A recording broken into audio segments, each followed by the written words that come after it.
All right, Carolyn, you want to give me the thumbs up? Oh, she has given me the virtual thumbs up. Hi, everybody. I'm Joyce Maroney. I am a trustee at the Salem Athenaeum. I am thrilled to have you all here tonight for our topic, blockchain and crypto and NFTs. Oh my. This is a subject that is all over the news, has been for a few years now.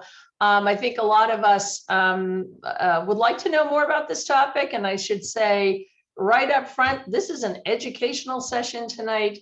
This is neither a pitch for cryptocurrency or any kind of legal or financial advice. So there is your disclosure right up front.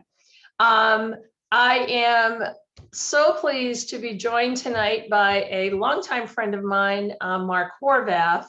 Mark is an expert in the digital security arena. He has spent over 25 years in this space, including roles at Morgan Stanley and Microsoft. He's currently a senior director at Gartner, which is a technology consulting and advisory firm.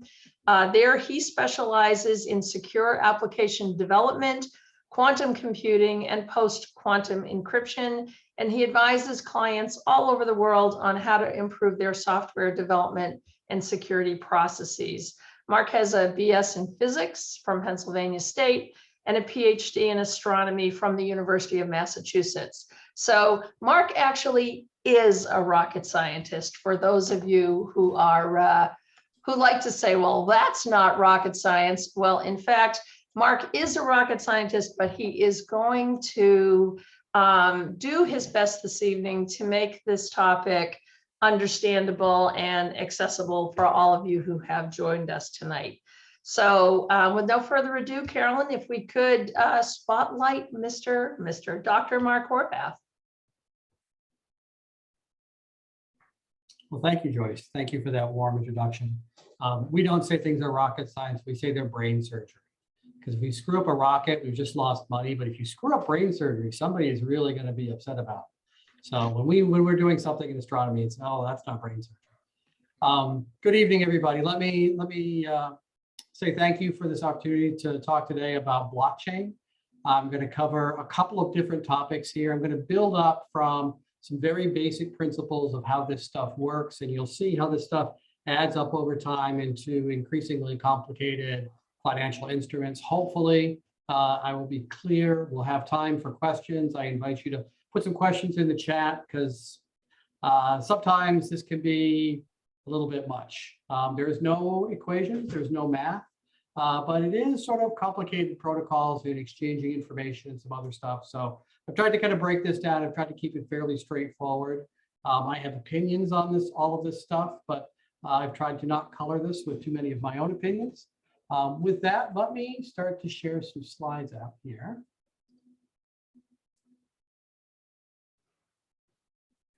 Share that. So that's, okay. Can you guys all see the slides? Just nod if you can. Yes. Okay, perfect.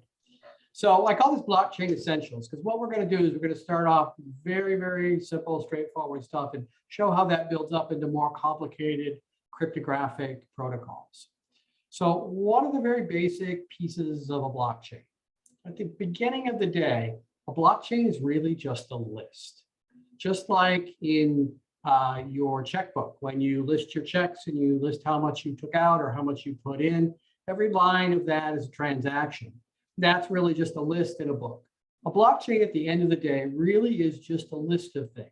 Often it's a list of transactions.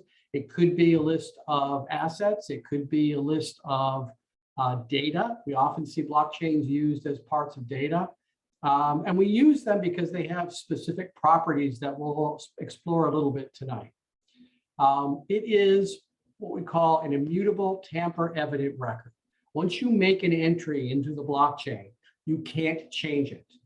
If you try to change it, you will break the blockchain. Everyone will know that you've changed it, and it won't be able to be added in a consensus kind of way.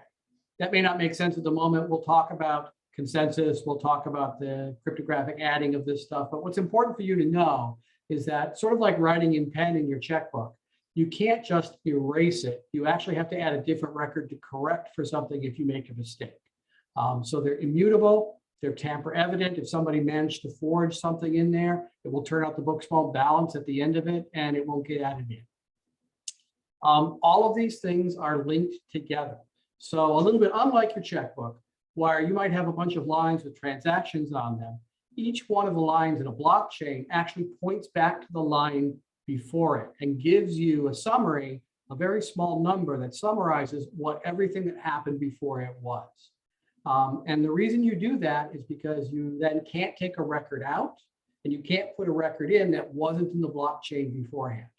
We'll talk about public ledgers and we'll talk about how these things get spread out and how they build trust. But the idea here is that it's can't change it. You can't take something out or put something in it isn't agreed to. And if you mess around with it, people will know. There's an identity that is bound into this. So because this is a public facing record generally, we want to know who did what. You know, if I put money in my account, I need to put my name on it. If my partner puts money in the account, put the name on it. If college takes money out, I know where that all went. Just like that, every record that is in a blockchain has an identity attached to it. Now that identity may not actually correspond to a real person. That identity may not actually be a record that you can go look up. But it turns out if you're the FBI, you actually can. But we'll talk a little bit about identities and how you can put your identity in there. But every record has to have someone that put it in, and that's recorded as it goes in. All of this stuff can be publicly verified, which means that this list of all these records that are linked together and are tamper evident and immutable and have people's names in them, all of that can be verified publicly. There's lots of copies of this. The way the blockchain gains strength is by distributing many, many copies. So if you change a couple, if you put in a forged record or something, you can't possibly get all of the records that are out there to meet the same type of criteria. And so there's always a different copy, and the majority of the copies will generally win when there's a dispute. This is what we call a distributed ledger. So it's a ledger just like in your checkbook. It's distributed, and then we make copies of it and we hand it to everybody that might be involved in this or is even curious about what's going on. And so that way it's very difficult for somebody to go in and mess around with this. And we'll talk a little bit about trust models. We get trust in the blockchain generally because there are so many copies, and we trust that the majority of people who are validating this blockchain will come to the same answer. So before we dig into some of this and how this works and how this underpins things like currency and art and contracts, let's talk about some foundational concepts first. So there's two things that they're gonna talk about that are key to making this work. The first are public-private key pairs, and the second are hashes. Public-private key pairs are special encryption keys. They always come in a pair, and what can be done with one can only be undone with the other. So if I want to encrypt something, I can encrypt it with one key, but the only other key that can decrypt it is the other half of that key. If I take the key I encrypted it with and try to decrypt it, what I'm doing is encrypting it twice, which would be very messy, and we don't want to do that. So these are asymmetric keys. What one does, the other can undo. And that actually turns out to be really interesting property. This technology has been around for roughly 40-ish years. And it underpins almost everything that's in the internet today. That technology is actually changing and evolving, and when quantum computers come along, we're gonna have to replace it all, but that's a completely different talk. These two keys we're gonna take and we're gonna use in very specific ways. First, we're gonna take one key and we're gonna put our name on it, and we're gonna get it certified by somebody, and we're gonna give that to everybody. That's the public key. We call it public because we want everybody to see that key, and we want everyone to know, hey, that's Mark Horvath's key.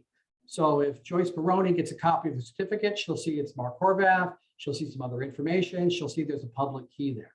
Now, what she knows is that if that key decrypts something, I have the other half, and it must have come from me. And this is why we start to build up some trust, because now I have half that's private. Often we keep that in a piece of hardware. On your credit cards, you have a little gold chip on there. That's actually a private key, or actually several private keys. And those keys sit there, And if you lose your card, you have to go get new keys and they invalidate transactions. But the idea is you want to keep that private. You don't want to share it with anybody.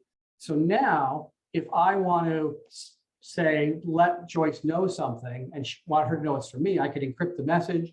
She can take my public key and decrypt it and know it's from me, but everybody else can decrypt it and know it's from me as well. So that's not too great. On the other hand, if she wants to send me a message, she can take my public key, encrypt that message, and the only person on the planet that can decrypt that message is me, because I'm the only one that has the other half of the key.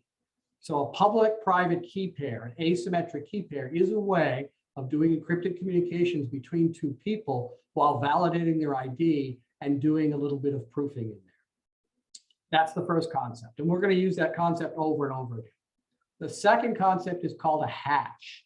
This is a one-way function, and it will take an arbitrary amount of text, and it will do some math operations on it. It'll crunch it down. It'll squeeze it and squeeze it until it's a single number, usually about 128 or 256-bit number.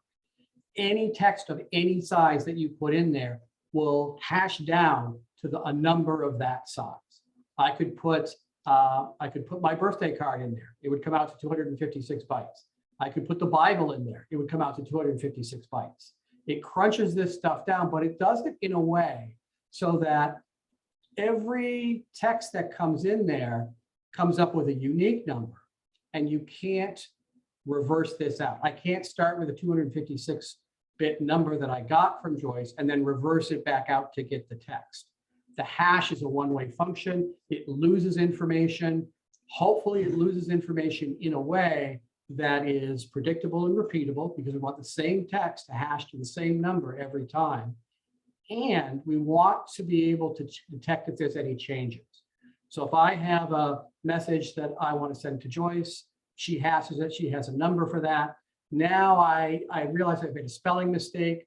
I put a comma in, I send it, she hashes that. That will come out to a completely different number. It won't be similar, it won't be off by a little bit, it'll be off by a huge amount. And that's one of the properties of this. We don't want, because there's a finite number of things that this will crunch down into, we don't want things to overlap. We don't want it to be easy to guess what the original text was by looking at what the hash is. There's another problem that we sometimes call a hash collision, because there's only a finite number of numbers that are there, and there's a relatively infinite number of texts.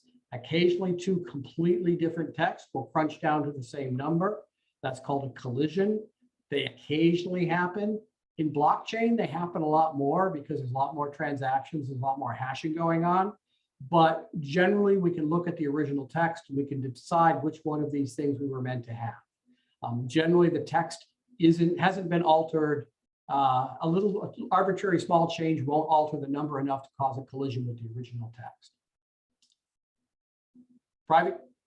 Public-private key pairs, they bind identity to encryption keys. Hashes take any amount of text and come up with a relatively unique number. And on top of these two things, we're going to build a great deal of internet trust. So the first thing that we're going to talk about is a digital signature. Now, digital signature is not your name written out and then rasterized and digitized. A digital signature is a specific set of cryptographic functions that says, I wrote this, I'm attesting to this is what I wrote, this is the time I wrote it, and later you can pick up a text that I give you and you can say, hey, is this what you wrote? You can verify that, in fact, that came from me and that it's the original text that I wrote and that nobody has changed it. Remember, I said that blockchain records were immutable. This is where that immutability comes from, is from a digital signature. To sign something, what we do is we take the text, we hash it down to that little number, we encrypt that number with my private key, we wrap that in an envelope called a digital signature envelope. It's all set, we send that out. Somebody can pick that up if they have my certificate that has my public key in it, which is part of the envelope. They can now decrypt the hash of that, and they can rehash the text that's in there. And when you do that, if those numbers match, that's something that was really signed. If those numbers don't match, that means that unfortunately somebody's tampered with the document, and you've got to go figure out where that is. And that's a longer process this doesn't help very much with. But the idea behind a digital signature is now I can attest to something that I signed in a way that is irrefutable, that I can not repudiate this, and that digital signature actually turns out is legally binding due to the Digital Signatures Act of 2000. There's a lot that can go on in here. When we talk about contracts, what we'll see is that these are legally enforceable documents with a digital signature on it, because it has your identity, it has what you agreed to, and it's evident if anybody had changed that afterwards. Signatures are agreements on any kind of blob of text or data. After that signature has been set, if anyone makes any change to that text that's in there, that will prevent it from getting added to the blockchain. That will prevent it from becoming a record in there. And it binds everybody into that space. What does that really look like? There's not going to be a test on this, but the basic idea is in each block that I have, I am going to reference the block behind me, the last block. And I usually do that by hashing that block. And what that forms is a link. And just like in your register, you're using space to go down, you're saying, okay, this is what comes afterwards. With a blockchain data structure, with a set of linked lists like this, I can add records and I can make sure that they point to all the records that were right behind me. So if I'm doing record 2, I can point to record 1. If I'm doing record 3, I can point to record 2. And so at any given time, I know where in the chain this record came from. In addition to being immutable, now we've added the property where no one can stick a record in somewhere and pretend it was always there, because those hashes won't line up. And you can't take a record out because you wouldn't have the block to make the perfect set of signatures going forward. And so adding or subtracting any record from a blockchain requires a special protocol, and you just can't do it randomly because it will mess up the whole thing. Just like your checkbook, you can only do stuff at the bottom of the ledger. You can't go in the middle and start changing numbers around, or it invalidates the whole thing. I want to correct some common misunderstandings, and these generally come when the press talks about this. As you can see, there's a lot of complex, nuanced concepts in here. If you're not immediately familiar with the crypto, that's fine. Very few people are, but it's easy to get this wrong, especially if you're a reporter on deadline trying to write a paper about blockchain. What we say is that the blocks are usually plain text. There's no encryption involved in this in terms of the blocks. In fact, you would never want to digitally sign an encrypted block because you don't know what's in it. It's just a block of random looking numbers. You don't know what it says. Later, somebody could decrypt that and say, oh, you agreed to pay Joyce $10,000. Well, no, that's not what we agreed. We agreed at 100. We just encrypted it so nobody could read it. Well, when you encrypted it, somebody could change it, and only when you decrypt it does it work. The other thing that we see is that sometimes people will, instead of putting data into the blockchain, will put a web address on. So if there's a picture on the internet that you wanted to use, you could put the internet address in there so you could click on it and show the picture. The problem with putting that in the blockchain is you can't change the blockchain. And so if you're pointing to something that's outside the blockchain, it's somebody else's website, the person who owns that website is perfectly free to change whatever that's pointing to. So if I have a pointer that says, hey, Joyce owes me $10,000, and Joyce goes behind the scenes and changes the website, she doesn't invalidate the blockchain because the blockchain still links together in the way it did. The data in the block hasn't changed. The data at the source has, but it has no way of knowing that. So if you have a pointer in there and it points to something, that's not a very stable configuration, and you could find yourself owing Joyce Maroney a lot of money. Later, when we talk about non-fungible tokens, we'll see that this is actually one of the big problems with this technology, because everybody gets very excited about buying and owning images, but what they're often really buying are links, and the people who own those links are absolutely free to change them anytime they want. Blockchains use cryptography and digital signatures, timestamps, non-repudiation. That doesn't mean things are encrypted. One of the things I hear a lot is, oh, blockchain is safe because everything's encrypted. No, the only thing that's encrypted are a small part of the digital signatures.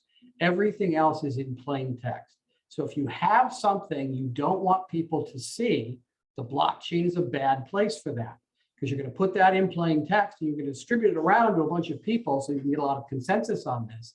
And if that's a health record, that could be really bad for you because you lost control of that data as soon as it goes public. Now, there are ways of doing this more safely, and there are some privacy preserving techniques. We'll talk about those in a little bit. What the basic idea is that for a blockchain to work, the stuff in the block is mostly plain text. And so if there's something you don't want somebody to see, don't put in the blockchain. Conversely, if you want to corrupt somebody's blockchain, if you want to make it difficult for them to use or hard in some other ways, if you wanted to deliver content, perhaps content that is prescribed by law, or at least in a particular jurisdiction, you could add it to the blockchain and that content would be there and you would know that that's what it was and you would know who sent it and you would be able to pull that out and re-encode it and play it like a movie if that's what you wanted to do. And that's one of the problems with Bitcoin at the moment, is because that's what a lot of people do with this.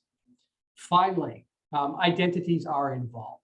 One of the common things that we hear is that, well, it's all anonymous. You have anonymous IDs. You can get this stuff. You can move currency around anonymously. No one can see what you did. The truth of the matter is they can see what you did. If you throw enough time and energy and national level resources against this, they will find you. Because you have to have an email address, or you have to have a way onto the internet, and those things are traceable. You can create a fake ID if you want, but that fake ID is eventually going to be tied back to something real that you used to create it. Even if it's something like a Gmail account where you used a burner phone, you can still eventually trace that back to a person. I was mentioning a little bit about trust. I wanted to talk very quickly about trust. There's three models for trust.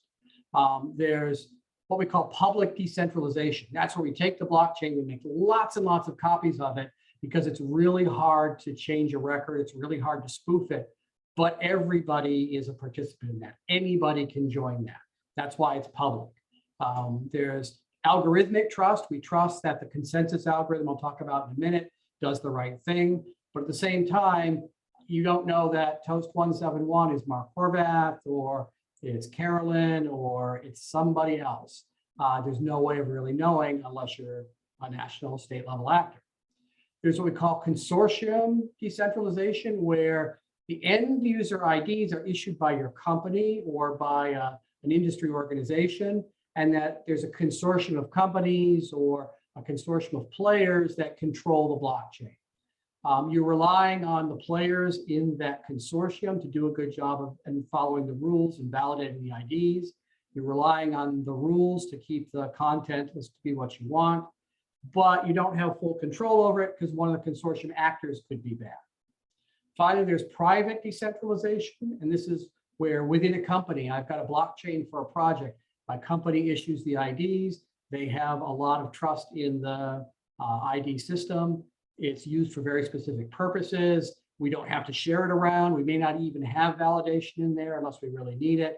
It's a very, very restricted form of blockchain, but it's also very popular with companies that are doing things like real-time transactions. Or if you're collecting data from some sensors, you could imagine if you were doing some frost insurance and you wanted to collect temperature data, you could actually blockchain that data. Doesn't need the ID, it's within the rules of what you want to do, and it's not something you want to publicly share out.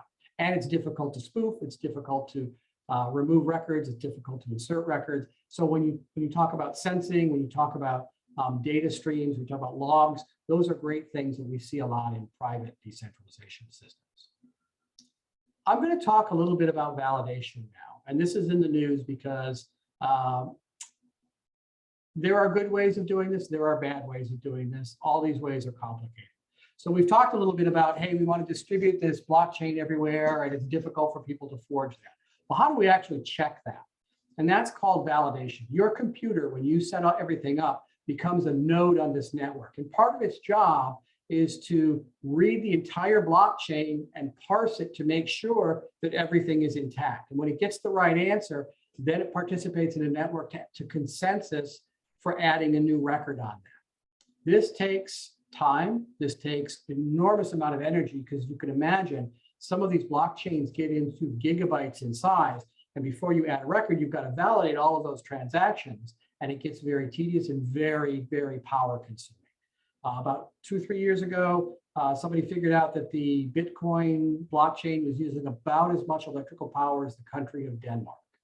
And this is one of the things you want to think about if you're thinking, well, this could be a national currency, that validating the blockchain can be very expensive from a resources and a carbon point of view and it's still not perfect. Let's talk about kind of what we need to do. There's a couple of things that we want to try to avoid. One, we want to make sure that everybody agrees on when a new block is added, that we agree on what the block says and that that block should be added. We want to avoid what we call double spending. If I've got a coin and I spend it, I don't want to then be able to run around and spend that coin again before the transaction clears and make multiple versions of the same coin. We used to call that check kiting in the old hardware days, but here we want to make sure, because everything happens fast, that you can't double spend. Consensus is based on an algorithm that's executed at each one of the nodes. You have to have a statistically significant number of them agreeing on adding a transaction in. And this is critical for the anti-tampering and immutability, because if I'm changing records around, I have to distribute more than 51% of them out in the time it takes to refresh the blockchain, which is difficult. There's really actually, though, two ways we commonly talk about this. One is called proof of work, and the other one is called proof of stake. And these are the algorithms that use for consensus. In proof of work, you want to add a block. The miners, the people who are doing this, try to solve a little one-way mathematical puzzle. Miners compete. Whoever solves this first gets a financial reward, or these days a potential financial reward in terms of a Bitcoin, and their solution is broadcast to other nodes. It's all but impossible to double spend a coin in a node like this, because everybody is constantly rechecking the blockchain. That said, it's extremely energy intensive. And as soon as somebody validates the blockchain, everybody's work gets thrown away and a new blockchain comes up and you got to start over again from where you left off. And so this becomes a very exponentially expensive thing the more people that you have on it. The interesting thing, the reason people do that is because every once in a while, you are in a lucky position where you get a coin. And that was the way the system was set up, so that these were where coins came from, is by putting energy and time into the system, by participating, that reward is getting money that you can spend within the system. We'll talk a little bit about that in a second. The other thing we can do is called proof of work. Proof of work doesn't have miners, it has validators. Validators don't mine blocks looking for coins. Validators become the folks that validate the chain at any particular time, basically by an algorithm that selects them pseudo-randomly based on how many Bitcoins they have. That's why it's called proof of stake. The more stake I have in the blockchain, the more likely it is I'm going to get chosen in order to validate the blockchain. Instead of everybody validating everything all the time and burning up all this energy, it picks someone, that person validates the chain, they send it back out, and we start over again and it picks somebody for the next block. It's faster, it uses a lot less power. The problem is, if I own a lot of the coin, I get a lot more shots at it, which means I have more shots at owning more coin. It's sort of a sinkhole where you reach a certain percentage of the market that you own and the rest of the market sort of follows because you're the most likely person to get picked to validate. The other thing it makes it a little harder to do is, because you're only validating one chain at a time, you can actually be playing on multiple different currencies and multiple different chains and be posting different interactions there. We call that we call that proof of stake. Just a quick illustration, in proof of work, everybody is trying to figure this out at the same time. The first person to the finish line wins. In proof of stake, somebody is picked, they get to validate it. When they're done, somebody else is picked, and this goes on. One uses a lot of power, the other one doesn't. One is a lot more robust. Proof of stake is a lot less robust. So now let's get to the fun stuff. So cryptocurrency contracts and non-fungible tokens. Now we've built up sort of an idea of what the blockchain is, how it works, what the expectations are. Let's see how it's really used. Bitcoin. So Bitcoin is a publicly validated proof of work system. It was the first attempt at these kinds of protocols. It was an experiment. It was a decision by some crypto people, some of whom are still not known to this day, or at least clearly not known authoritatively, to put this out there. Anonymous cash, anonymous digital cash, has been around since the 80s. There has never been a really good protocol until the Bitcoin protocol for doing that. Also, I have to say, central governments hate this idea of anonymous cash on the internet. Truly, if you follow the Bitcoin protocol, in theory, you could really make it anonymous. You certainly make it a lot of work for a state actor to figure it out, so it's nearly anonymous. But governments really don't like you being able to spend money without knowing where it's coming from or where it's going, because as we've seen, bad things start to happen. Coins are awarded to users who do these validations. It would require 51% of the nodes, 51% of all the people validating this in order to compromise Bitcoin, which has never happened. Coins, there's the good and the bad and the ugly for this. The coins are stored in software called wallets. It's possible to spend a fraction of a coin. In fact, everybody these days is pretty much spending tiny fractions of a coin. You have self-certifying identities. So when I create a key pair and I create a certificate around that, I say that I'm Mark Horvath. And everybody believes that because, you know, that's the way it works in the public realm. I could be anybody. There's a limited number of coins that the protocol will ever produce. Here, there's 18 million coins that are in existence at the moment. There's another 2 million to go. It gets longer and longer and longer in the time between coins are minted as the protocol gets older and older. It was built with the idea that there would come a day where no more coins are minted. Again, this was an experiment, so they didn't kind of think this all the way through. They just figured by the next version of this, they'd have that fixed and they have an idea of what they wanted to do. This is a purely online protocol, which is unusual. Usually you have to do something, you put your credit card numbers in, you put your bank numbers in. This is something that is valuable unto itself. Wallets, wallets are often the attack vectors.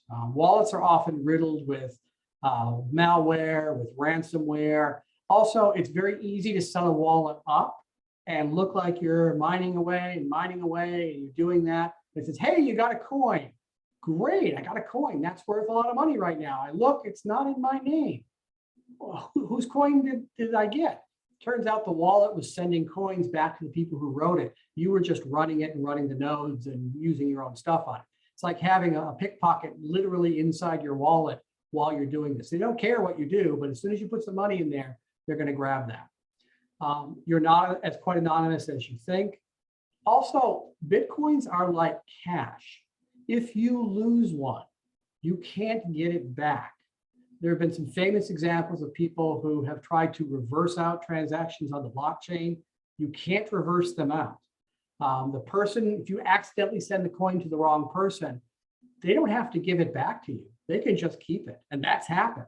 And the only way to get that coin back is to have them give it to you. There's nothing you can go back and reverse out. It's not like a credit card. It's not like a checking account. It's not like a bank. When it's like cash. If I throw cash down the sewer, it's not coming back. The same thing that can happen here. There are several people who have, at this point, hundreds of millions of dollars they've lost because they've forgotten the password to their wallet. And all of this stuff is gated by a password. So if you forget your password, you're not going to get your coins back out. But if you write your password down, somebody can come into your office, pick up your password, and go steal your coin. So it's 6 of one, half a dozen of the other. The power of Bitcoin is not that it's hard to mine or that it has all this infrastructure. The power is that you can change it in for physical goods. And that's the rub. You can change it for digital goods. If I make movies or I'm doing content and I want you to sell it, I can sell that for a Bitcoin or part of a Bitcoin, and I can just deliver that to you. I can deliver it through email. I can deliver it through the blockchain, which again, you can deliver some very unsavory stuff in the blockchain, and the blockchain is riddled with stuff like this right now. Bitcoin is. If I can't get my cash dollars back out, or if I want to trade a Bitcoin in for gold or for a house, I have to find somebody who's willing to trade these coins for that. Generally, as we get to the ugly, what's going on is a lot of people are using this as default underworld currency because it's hard to trace. If I want to buy heroin, Bitcoin is my currency of choice. I put my money in, I move it around, I launder it, try to launder it a little bit, and then I can swap it out and I can get my drugs and pay for them in Bitcoin. And it's difficult, especially at a low level, to track small level transactions like that. And so this has become a really good way for certain people to pay for illicit materials, for them to launder money. There's a lot here that can go in a sort of random direction pretty quickly. Getting cash back out into material goods is difficult. You have to find someone willing to back that trade. The US dollar is in theory at least backed by gold. There was a time when you could take a dollar to the bank, they would give you $1 worth of gold back on. And that was how the currency was backed. Bitcoin isn't really backed by anything. It's a complicated cryptographic protocol, sure, but that's just to keep people from spoofing it. It doesn't actually add any value to it. Also, there are privacy issues with Bitcoin. Because there are identities involved, because there's traceable materials involved, and because there's a lot of stuff in plain text, anything you put in there is something you have to be willing to share within the consortium or within the public realm. If there's something you don't want in there, it's going to be in there forever because you can't take a record back out. You can't delete a record. You can just try to undo a transaction by doing its opposite, but you can't get rid of something once it's in there. This faces some very serious privacy issues.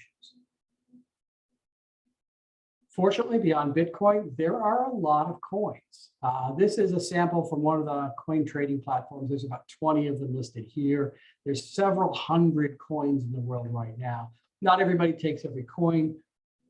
Bitcoin and Ethereum are probably the two biggest and best well-known. The others tend to be more consortium coins or industry-specific coins or specific for a particular use that people are exchanging value between themselves within a consortium, not necessarily exchanging them for physical goods, as you are with an exchange here, where you're exchanging them out for cash. Just as an aside, one of the folks that lives down the street from me bought his home, which is roughly, say, 250K. He bought them with Bitcoins. He was in very early. He paid $300 for his Bitcoins. Bitcoins, as of this afternoon, were selling for $64,000 a coin, just a little short of $65,000 a coin. So having 100 Bitcoins is actually a huge amount of money, whereas 10 years ago, it was not all that much money when you're selling for 50 bucks a crack. So there are some real money out there, at least in theory, if you can get anyone to take it for your house or your car or whatever you want to buy. Now let's talk about smart contracts. So Bitcoins are ways of paying for things. They use the blockchain. Smart contracts use the blockchain in a very similar way. You can bind into their terms, payments, contract terms. Since there's identities, there's goods, there's signatures. All of these things are legally enforceable within certain parameters. What you can do is you can automate transactions to happen based on events that you see on the blockchain. So I could, for example, set up a bunch of temperature sensors that were set up in such a way they talk to a market like Ethereum, which will enforce a contract that says, hey, when the temperature in Holton, Maine gets below 30 degrees Fahrenheit, it's likely they've got some frost damage, pay them 10% of their frost insurance policy. So now when the temperature gets below 30 degrees, I wake up the next day automatically with a check for 10% of my insurance because all of this stuff gets automated. You no longer need a human in here. We have a contract, we have identities, we have binding terms. If there's a difficulty with it, we can take it to court and have it legally enforced. So now we've moved beyond needing humans to do this. We can actually have the machines do all this for us in a very automated and relatively transparent way. And as we all know, nothing has ever gone wrong with giving computers autonomy to execute things. Everything always works perfectly. How a smart contract works is a brief outline here. Basically, there's a buyer and a seller on a market. We match them up. They both have IDs. They both have amounts of currency or amounts of tradable goods validated on there. You now set up a binding contract. When this happens, you will be paid this many Bitcoins. When this happens, this will happen. That will initiate some other things that happen. All of this stuff gets to be now completely automated. You eliminate everything except some of the clearing and settlement stuff. That's not quite as automated as we like. If there's a dispute, the terms of your dispute resolution are already in your contract. So the prevailing color of law, who the parties are, who has to pay, how this is insured, all of that can be specified in the contract as part of what the exchange is going to provide you. So later, if there's a dispute or something happens or there's a mess up somewhere, hey, we've got a framework for resolving those disputes in a way which preserves ownership, preserves property rights, and allows people to be made whole in case something bad happens. Smart contract issues, you can imagine everything that can go wrong with code. For those of you who code for a living, you know that there's no such thing as perfect code, that all code eventually goes bad. You combine that coding with everything can go wrong with legal. Contracts never go bad. Those always work out well. You've now added on to that all the things you can do with bugs. It's funny, when I talk with lawyers about this, they trust smart contracts because they think that the programming can't be wrong. The programming perfectly encapsulates the business logic that you're trying to do. Therefore, this is an ironclad contract. And then they talk to a programmer who just doesn't stop laughing. Well, I talk to coders, they exactly the other way, which is, hey, these things are all in the blockchain. These are legal rules. We have to do what it says in here. There's no way to screw this up. And so, of course, there's lots of ways of screwing this up. Finally, on top of all that, you add all the problems of a network because you've got all these nodes that are distributed all over the planet. You've got to move ledgers out, you've got to pull ledgers in, you've got to move blocks out, you've got to resolve collisions. There's a lot of stuff that you have to do. When you add up contractual risk, network risk, and software risk, that's the risk you have in the blockchain. All those risks are controllable. The question is, are you controlling all of them? And that's why this is a cutting edge technology. There's a professional platform for smart contracts on the Ethereum network. Ethereum doesn't have Bitcoin. They have something they call Ether. For my earlier projection, Ether runs at about 1/20th the cost of a Bitcoin. Still fairly sizable amount. It's easy to do. There's a lot of guidance on writing a contract. There's a lot of stuff that goes into matching and resolving this. It's generally a pretty professional platform for doing this kind of stuff. But this is still all new technology, and a lot of people are just getting used to this. So there's still a long way to go before it works the same way as going to the bank and signing a contract.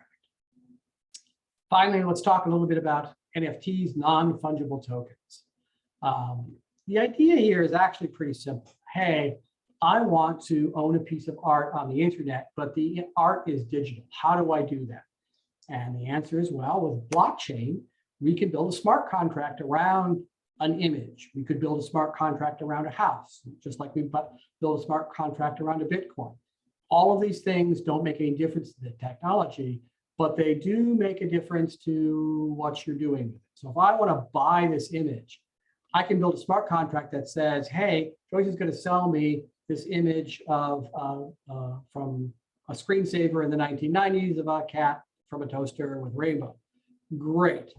I give her money. She gives me a statement that says that I now own this image and a link to where that image is. Now, what the contract doesn't say is that Joyce actually owns this image to begin with, and that people can't use it. And I'm supposed to have certain rights if I own a piece of art, but I don't really have any of those rights with an NFT. NFT mimics these kinds of transactions, but it doesn't necessarily have a legally enforceable system to prevent other people from doing this. And the difficulty with this now is that not everybody agrees that you own this. There are people that say that they own it, that have prior art on this, or that did write this and aren't selling it, but somebody can pick up an image off the internet, tell you they own it, sell it to you, give you a certificate that says I sold this to somebody, and that's really not necessarily good, but what you've bought is that certificate that somebody thinks that you've owned it. There are legal precedents for this. If you go online and try to buy titles, if you want to be a lord or a lady of Sealand, there are the same thing kind of happens there, where somebody makes up a title and sells it to you, and you have to check with them to see if the title's valid, but you can go around and use it. You talk about the country that it came from, well, that might be a little bit different. The same thing happens here. It's dubious legal quality. Mostly this is around a few people very early on making a lot of money. With most technologies, all the money comes in at the beginning. Later, as more and more people adopt this, it gets harder and harder to make those returns. But in every pyramid scheme, somebody has to make money. And it is possible to get rich, especially early on, even if you're not part of a cabal trying to rip people off. NFTs are highly, highly suspect. I wouldn't bother. I know I say this, someone will say, well, my brother's friend's barber's cousin made a lot of money selling NFTs. Good for them, good luck. I would certainly not buy one. I might try to sell one if I thought there was a way of doing it that wouldn't get me in legal trouble. But honestly, it's kind of a splash in the pan. It has all the elements of the legal contracts that we've talked about, all the elements of Bitcoin, but none of the real enforceability that we've talked to up to now. And with that, some final thoughts. New technologies are often indistinguishable from fraud, and fraud is often rampant. There's a lot of things that can go wrong in here, but it has been getting better and better over time. We have seen this improve. We have seen professionals come in and try to study this all out. We have seen real financial services companies get involved with this. And increasingly, we're seeing coins besides Bitcoin. Bitcoin has a lot of crazy, nefarious, illegal stuff built into the blockchain that can't come out because you can't delete a record. Well, you can, but it's very difficult to do. We see a lot of coins spinning up as this becomes a little bit more professional and a little bit more mainstream. Eventually, this will settle into a stable, useful mode, and this will be another kind of thing that we use. It'll be a lot like PayPal or using an online credit card. It's very similar to that now. I think this will be actually a pretty good thing. And as smart contracts mature, as we find better uses for them, as we're able to do more with them, that should prove interesting. That should settle into a really interesting set of computer-to-computer transactions for doing lots of bulk processing and lots of really interesting global scale transactions. As always, with new technologies, caveat emptor, buyer beware. Hopefully, I've given you some tools tonight to at least understand what's going on with these, how to evaluate some of these, a few warnings about what to be careful with, and hopefully this will help you as you get pitched for stuff like this around blockchain, around Bitcoins, around smart contracts, and around NFTs. Thank you very much. I'm 3 minutes over, but that's actually not too bad. So Mark, thank you. A lot of information. Oh, we got some applause going on. I know I have a few questions. I'm going to encourage anybody who has questions of their own to please put them in the chat. But let me go back to a couple of the basic concepts. And I should say to everybody up front, I retired last year from almost 40 years in high tech myself. And I can't tell you how often I was in rooms where we were like, oh my God, this is the craziest thing I've ever heard. One of those examples was buying a book over the internet from Amazon. And I remember sitting in a room with the chief technology officer of the firm I worked at the time, and he had put his credit card online to buy a book from this company called Amazon in Seattle. And we were all like, how foolish are you that you gave your credit card to the internet? And that's not the only example. So going back to some basic principles, and you hit it on the wrap up, which is that new technologies often are, they're scary, they sound crazy, and then we look back 20 years or 30 years and say, oh, well, actually, that worked out pretty well, or we just take it for granted. I mean, my parents thought I was insane that I was using an ATM card to stand on the street and take money out of Bay Banks in the mid 70s. So, we know these things need to mature over time.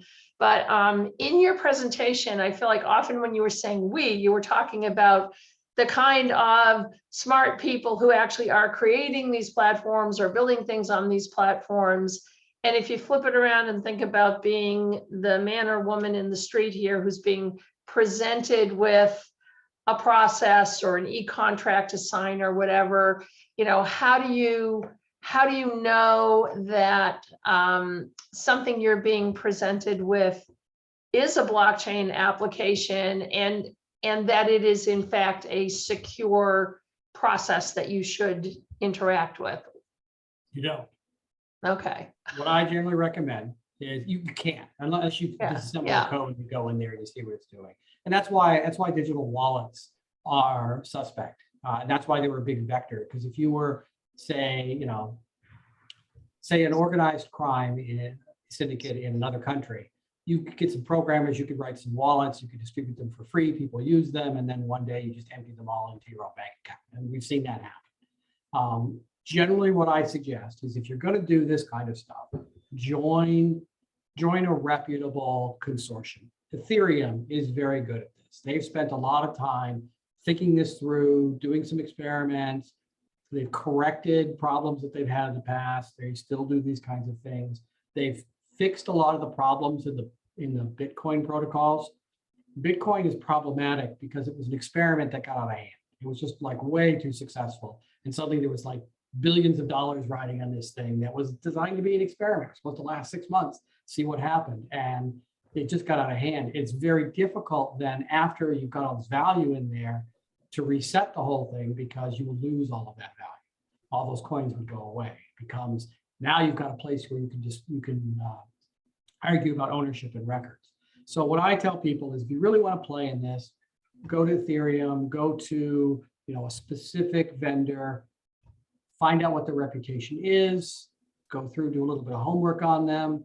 And if they seem reputable, try a few things first so that you understand how it works. I was at a conference at Black Hat 3 years ago, and they pointed out that about 5% of all the Ether in the world is locked up in contracts that can't be executed because the people that wrote them didn't actually include an exit clause. And so the contract executes and then it stops without paying anybody because they forgot to add that part in. They went through and you can just see them in there. Once that happens, the contract's already been signed, so you can't go in and change it. So looking at the platforms, looking at the tools they give you, generally, the advice that people have given for thousands of years, if you don't understand it, ask some questions. If you still don't understand it, don't do it until you do. And that's generally what I tell people. You talked a few times about mining. Are miners people or are they algorithms? I feel like they started out as people and now they're probably algorithms. They're algorithms that are on nodes that are owned by people. So Okay. If I join the blockchain, if I join Bitcoin blockchain, my computer becomes a node. It's going to start validating things. It'll automatically download stuff. It'll work on it. It'll send it back out. I never actually see that. All I see is that my CPU is pegged at 100 and my room is 90 degrees because it's putting off a huge amount of heat and my electricity bill has tripled. That's pretty much how I know I'm mining coins. So is that where I've heard, Bitcoin in particular criticized for its environmental impact? So is that like, what is behind that it takes so many computer cycles just to work in this arena? That's the proof of work problem. So proof of work says everybody's going to validate all the time. The first person to validate the whole chain gets to add the next block. And then we go again, and we go again, and we go again. And everybody's doing this all the time. So rather than having one person validate and then give it back out to everybody else, which is what proof of stake does, everybody's doing this all the time. So my computer is now being replicated 100 million times by everybody else's computer doing exactly the same thing. And everybody else's stuff's going to get thrown away because somebody will finish before me. But if I finish, there's a tiny chance I'll get one of those $65,000 coins. And so I keep wanting to do it. That's why it's called proof of work, because you're making the computer work. Okay. Are blockchains being used for medical record sharing at this point, say between hospitals and doctors? Not really. There's some experiments. People are trying it. There's some privacy preserving things you have to do to make that really work. There are some records, usually billing records of all things, but even billing records have a lot of sensitive information in them that are blockchain, but it's difficult even within a consortium to control that data. And often health data is some of the most controlled, regulated data that we have. And so there have been some experiments on this. There's been some attempts at what we call privacy preserving encryption, where instead of putting the conditions in, you put tokens in that represent the conditions. You need the code book to pull them back out. There's a couple of different ways that you can do this. So instead of saying, Mark has asthma, say, Mark has 8251. If you don't know what 8251 is, you haven't revealed anything. But if you do, then you can do that. And so that's kind of the approach it's taken, but it's slow because everyone's being super careful about this. Owen wants to know, is El Salvador trying to use Bitcoin for international transactions, and can they actually do that? Yes. Yes and yes. They could do it. But again, you've got the problem where you have to have somebody who is willing to take them. And governments have so far been fairly reluctant to do that. And as the carbon problem in Bitcoin gets more and more press attention, they're increasingly unlikely to endorse this in the long run. But there are other protocols you can use. There are other coins that you can use for this kind of stuff. There's also think it's in El Salvador. They also have a land registry that they open to the public. This is one of the better uses of blockchain. So instead of having coins, one of the problems has been in the past, the government has changed, and every time the government changed, there was no records of who owned what land. And this would cause a reset every time that happened.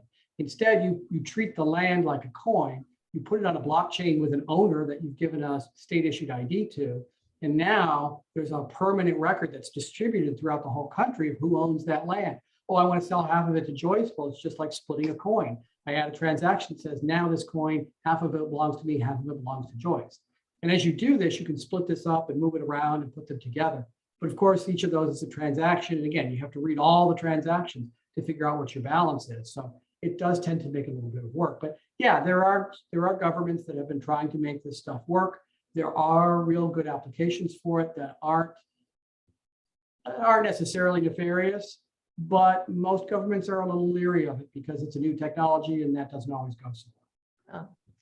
So let me read this question exactly as it's being posed. Is minting the same content on the same marketplace or different marketplaces a problem? How is the quote, only one claim verifiable to an NFT buyer? Do smart contracts stop someone from double or triple minting the same content? A couple different questions there. So minting is what we call proof of share. And proof of share does have this problem where, yeah, if you're the one chosen, you have some options that you could do with this. It saves money. You're validating, you're not necessarily mining for a coin, but coins are assigned sort of at random. How is the only one claimed to be verifiable for an NFT buyer? I'm not sure I understand that question. Do smart contracts stop people from double or triple spending the same content? No, they don't. They don't make it, the content is the content. And again, all I would have to do is either add a space or a period or a comma into some written content. It would hash to something completely different. There'd be no way to compare it with the old content through the hash or on the blockchain. So it doesn't really stop them from doing it. It does, the protocols, the validation protocols stop people from double spending coins, but content is a lot more flexible than coins. And so it becomes a little bit more difficult to do. So if somebody has a bunch of coins, how easy is it to spend them? Or can you cash them out, actually, is the question. If you had, say, 100 Bitcoins, can you cash them out? 100 Bitcoins would be about $6.5 million. So you'd have to find somebody that was willing to trade you $6.5 million worth of something for those coins. That could be property. Property is very common for this kind of stuff because property is a big, expensive thing. Art, real art, physical art is another common thing like that. Gold is fairly common, although 6.5 is probably a lot of gold to try to get. But yeah, as long as you can find somebody that will give you a physical asset for a number that's in a computer somewhere, you could cash it out. Otherwise, you're going to end up trading it for other assets until you can trade it for an asset that somebody is willing to cash out. Okay. Is quantum computing a threat to Bitcoin? Yes. Then in what way? Yes, it's a threat to Bitcoin because, you know, I wasn't going to let you get away with that, even though every time you've given an example tonight, you've given the wealth to me. So I do appreciate that. You're welcome. Always dance with the person who brought you. Yeah. Yes, quantum is going to do something in somewhere between 5 and 10 years from now. It's going to break the encryption protocols that we just talked about. Those asymmetric keys, the algorithms we use to generate and use those will get broken. We know that. We've known that for a long time. Quantum computers are starting to get to the point where they can start to make a little bit of damage on this. The damage isn't significant at this point. It's in fact quite insignificant. But over the next few years, as quantum computers get faster and better and smarter at what they do, we're expecting that will all have to change. Now, the crypto can be replaced. There's other crypto that we could use in a blockchain other than the stuff we're using today. But so far, nobody's really doing that. There is something called a quantum safe blockchain, and people are experimenting with it. But right now, NIST, the National Institute for Standards and Technology, is in the last 2 rounds of finalizing post-quantum algorithms, saying that these are the ones we want you to use. These are the standards we're going to use for this kind of stuff. They're good for these number of years. And then incorporating those into the blockchain will actually be fairly straightforward. Moving the value from the old blockchain into the new blockchain is going to be extremely tricky. And remember earlier, I said that there's a bunch of things that are locked up in the blockchain and locked up in smart contracts that don't have an exit clause. Well, once you have a quantum computer that can break that crypto, suddenly there is an exit clause. And suddenly you can go in and grab these tokens that nobody can spend and do something with them.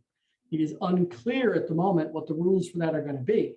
But if I can build a quantum computer and I can extract from the blockchain that $500 million in locked up Bitcoin that some guy lost his wallet and doesn't have anymore, I'm going to do it, and I'm going to try to cash that stuff out.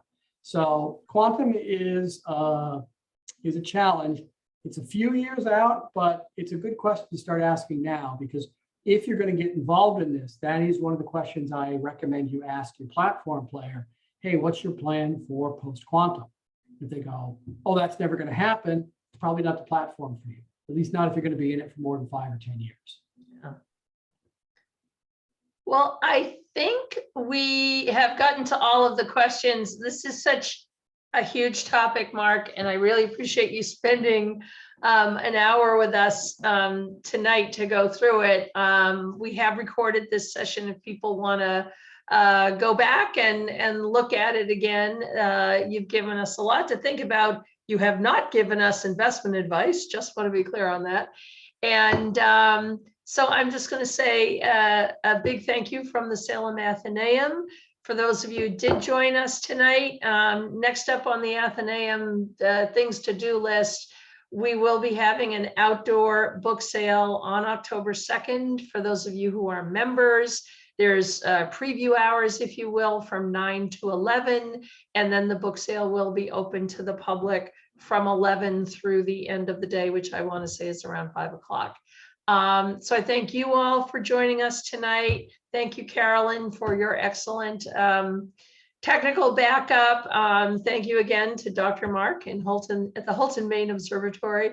And I will say good night to everybody. Thank you. Thank you all.